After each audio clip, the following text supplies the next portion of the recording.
এই বছর প্রথম পালং শাক আজকে আমি রান্না করব। আর এই পালং শাক হচ্ছে অনেকগুলো, মানে 1 কেজির মতো আছে। তো এটাকে আমি দুইভাবে রান্না করব আগে। তো চলুন দেখি কিভাবে রান্না করি। ফার্স্টে হচ্ছে আমি কড়াই বসিয়ে দিছি, এখানে আমি তেল দিলাম। করার জন্য হচ্ছে রসুন কুচি, পেঁয়াজ কুচি, বোম্বাই মরিচ কুচি, কাঁচা মরিচ কুচি, এখানে হচ্ছে আলু, চিংড়ি মাছ আর ডাল, কারণ আমি 2 পদ রান্না করবো। কুচি আমি তেল দিয়ে দিলাম, আর এটা হচ্ছে আমি চিনি দিয়ে পালং শাক রান্না করবো। হলুদের গুঁড়া, মরিচের গুঁড়া, ধনিয়ার গুঁড়া, গুঁড়া, এখানে একটু পানি দিয়ে দেবো। চিংড়ি মাছের পেঁয়াজটা আমার হয়ে গেছে, এখানে আমি সব মশলা দিয়ে দেবো এখন। হলুদ গুঁড়া, মরিচের গুঁড়া, জিরার গুঁড়া, বাটা,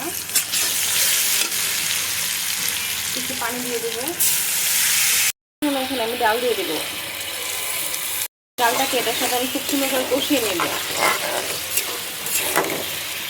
এইদিকে হচ্ছে আমি মশলাটাকে একটু কষিয়ে নিচ্ছি। মশলাটা কষানো হলে আমি আলু দিয়ে দেবো। দিলাম, আলুটা হচ্ছে মশলার সাথে একটু কষিয়ে নেব।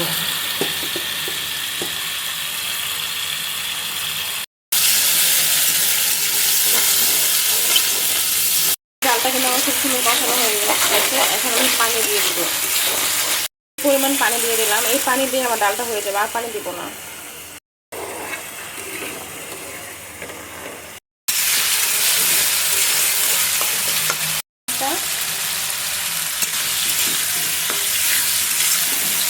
দুটো এখন মানে খুব সুন্দর কষাবো, আর আলুটা সিদ্ধ হয়ে গেলে তারপরে হচ্ছে পালং শাকটা দিয়ে দিব।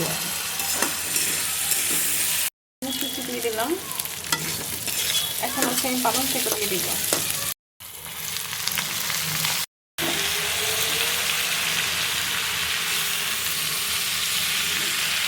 শাকটাকে আমি একটু কষিয়ে নেবো, তারপরে হালকা করে পানি দিয়ে নামিয়ে ফেলবো। আমার ডালটাও সিদ্ধ হয়ে গেছে, ডালের থেকে পানি একদম শুকিয়ে গেছে, আর ডালটাও ভালোভাবে সিদ্ধ হয়ে গেছে। এখন আমি শাকগুলো দিয়ে দিব। এখানে আমি কোনো পানি অ্যাড করবো না, পালং শাকে থেকে এমনি পানি বের হয়। তো এই পানিতেই হচ্ছে আমার ডাল রান্না হয়ে যাবে, আর ডালটা আমি শুকনো শুকনো খাবো।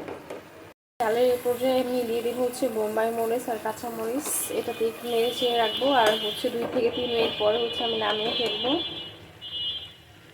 একটু শুকনো শুকনো করবো। আর এইদিকে হচ্ছে আমার পালং শাকটা কিন্তু অলমোস্ট, আর পালং শাক কিন্তু পানি উঠে গেছে। তো আমি এটা আর 2 থেকে 3 মিনিট রাখবো, তারপর নামাই ফেলবো।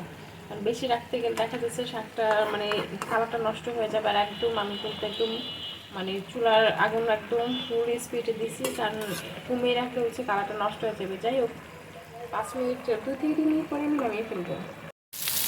পালং শাকের ডালটা বাগার দেওয়ার জন্য এখানে হচ্ছে আমি রসুন আর পেঁয়াজটা একটু ভেজে নিয়েছিলাম। আর রসুন ভাজা হয়ে গেছে, এখন আমি বাগার দিয়ে দিব। এটাকে এখন আমি মিক্স করে নিব, নাড়া দিয়ে, আর এখন নামায় ফেলবো। আমার রান্না কিন্তু কমপ্লিট হয়ে গেছে, আর কালারটা অনেক বেশি সুন্দর হয়েছে। আর পালং শাক দিয়ে ডাল আর পালং শাক দিয়ে চিংড়ি মাছ, এই দুটো রান্না মনে হয় পালং শাক অনেক বেশি প্রিয়।